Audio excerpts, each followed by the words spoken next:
నమస్కారం. వేదికను అలంకరిస్తున్నటువంటి పెద్దలు, ప్రెసిడెంట్ శ్రీనివాస్ గారికి,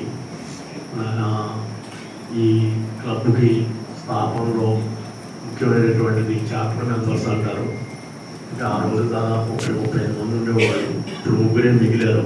ఆ ముగ్గురులో ఐకానిక్ మన వెంకటేశ్వర గారు, తర్వాత జెడ్సీ కిరణ్ గారు, మా డాక్టర్ సహోదరులకు అందరికీ డాక్టర్స్ డే శుభాకాంక్షలు.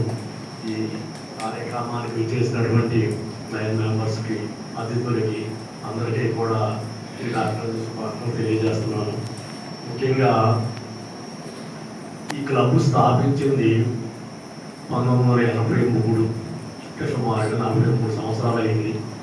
దీంట్లో ఈ ప్రస్థానంలో మా భాగం అంటే మా పెద్ద ఆయన, పెద్ద అనుకుంటాం ఇప్పుడు కూడా, నాకు వెంకటేశ్వర గారు, అట్లాగే రెండో అన్న గోపాల గారు, మేము ముగ్గురు ఒక మాట మీద ఎప్పుడు క్లబ్, ఈ లయన్స్ క్లబ్కే కానీ ఏదన్నా బయట ఊళ్ళో ఎవరు ఏ ఫంక్షన్ క్యాకేసినా కానీ మేము ముగ్గురు అటెండ్ అవ్వడం వాళ్ళకి చాలా ఆనందాన్ని కలిగజేసేది. ఇప్పుడు దీంట్లో నేను చెప్పేది ఏంటంటే, డాక్టర్ సహోదరులకి మీరు మీ వృత్తితో పాటు పబ్లిక్ ఇంటరాక్షన్ కూడా పెంచుకోండి. దాంట్లో మీ యొక్క ఈ పేషెంట్ మనస్తత్వం నుంచి కొద్దిగా రిలాక్స్ అవుతారు. ఓ ఫంక్షన్కి వెళ్ళు, లేకపోతే ఫ్రెండ్స్లో మీటింగ్కి వచ్చో, అంటే ఈ టెన్షన్లు లేకపోతే ఇట్లాంటివి కొద్దిగా రిలీఫ్ అవ్వడానికి ఇట్లాంటి కార్యక్రమాలు చాలా ఉపయోగపడతాయి. అట్లా క్లబ్కి నేను డాక్టర్ ఎందుకంటే మేము వచ్చి సేవ చేసినందుకు లేకపోతే మాకేంటంటే ఎంతో రిలీఫ్గా ఉండేది. అది మన సోదరులకి ఒక మంచి అవకాశం అని చెప్పి నేను భావిస్తున్నాను. అట్లాగే సరిగ్గా వైద్య వృత్తి గురించి సుమారుగా మేము 1980లో నేను పాస్ అవుట్ అయ్యాను. అప్పుడు వైద్యానికి ఇప్పుడు వైద్యానికి డిఫరెన్స్.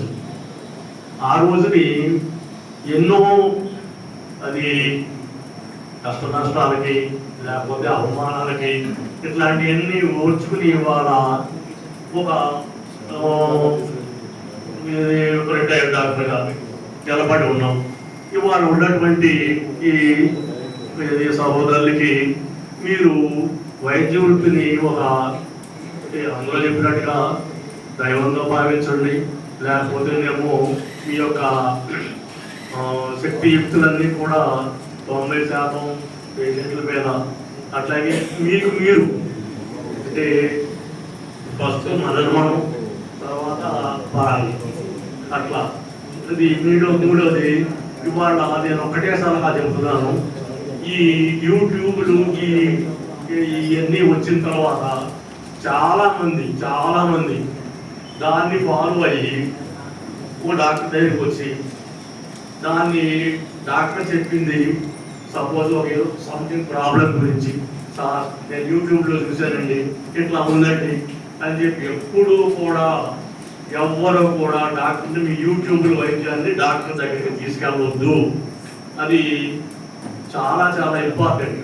ఇది దాంట్లో ఏమవుతుందంటే మీకు డాక్టర్ మీద నమ్మకం లేదు, మీరు ఒక డాక్టర్ ప్రశ్నిస్తున్నారు అంటే యూట్యూబ్లో ఏదో మీకు ఒక ఇన్ఫర్మేషన్ ఇచ్చింది, ఆ ఇన్ఫర్మేషన్ కరెక్టా కాదని చెప్పి మీరు డాక్టర్ అడుగుతున్నారు. అది మీరు ఏం చెప్పగలరు? 4 యూట్యూబ్ చూస్తే 4 రకాలైనటువంటి అభిప్రాయాలు చెప్తారు.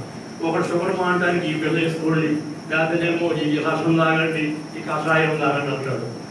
మరి అవన్నీ చెప్తే ఎట్లా ఉంటుంది? అది ఆయన చెప్పింది ఇది నచ్చం, ఇంకో డాక్టర్ దగ్గరికి వెళ్తాడు. ఇదేంటంటే వాళ్ళకి మనశ్శాంతి కోసం ట్రీట్మెంట్ సరైనటువంటి ట్రీట్మెంట్ పొందుతున్నామా లేదనేది వాళ్ళకి అనుమానం. ఇప్పుడు వచ్చినటువంటి సాధ్యమైనంత వరకు సామాజికమైనటువంటి అందరికీ వచ్చేటువంటి సమస్య. దయచేసి అది మటుకు మీరే కాదు, మీకు తెలిసినటువంటి వాళ్ళు కూడా ఇది మన ఇంటర్నెట్ వైద్యం అనేది మీరు వద్దు. మీరు బట్టలు కొనుక్కోండి, లేకపోతేనేమో ఫ్రిడ్జ్లు కొనుక్కోండి, ఏసీలు కొనుక్కోండి, లేకపోతేనేమో కార్లు కొనుక్కోండి యూట్యూబ్లో చూసి. కానీ వైద్యాన్ని మటుకు యూట్యూబ్ని మీరు డాక్టర్ దగ్గరికి తీసుకురావాలి. అది మీకే నష్టం, పేషెంట్కే నష్టం. అది మిమ్మల్ని మీరు కాన్ఫిడెన్స్ కోల్పోతారు, డాక్టర్స్ మీద మీ కాన్ఫిడెన్స్ కోల్పోతారు. అది ఇప్పుడు వచ్చినటువంటి తరంలో ఉన్నటువంటి చాలా మార్పు. అది చాలా ఇంకా మరి ఎక్కడ పోతుందో తెలియదు. ఇక రెండవది ఏంటంటే ఈ ఆర్టిఫిషియల్ ఇంటెలిజెన్స్. ఈ ఆర్టిఫిషియల్ ఇంటెలిజెన్స్ సరే ఇప్పుడు కొద్దిగా మొదలైంది అన్ని డిపార్ట్మెంట్లతో పాటు వైద్యంలో కూడా. అది ఎంతవరకు అనేది అది సపోజ్ ఉదాహరణకి ఒక total joint replacement, knee replacement, ఇది కొన్ని వీళ్ళు చేస్తారు.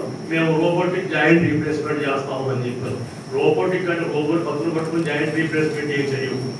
అది వాళ్ళకి ఒక అవగాహన లేనటువంటి. రోబోటిక్ జాయింట్ రీప్లేస్మెంట్ అంటే రోబోలు ఏమన్నా డాక్టర్ లేకుండా రోబోలు చేస్తాయా అని చెప్పారు. ఏమో ఆ రోజు కూడా వస్తుందేమో తెలియదు. మరి ప్రస్తుతానికి అయితే it helps the physician, surgeon to certain extent.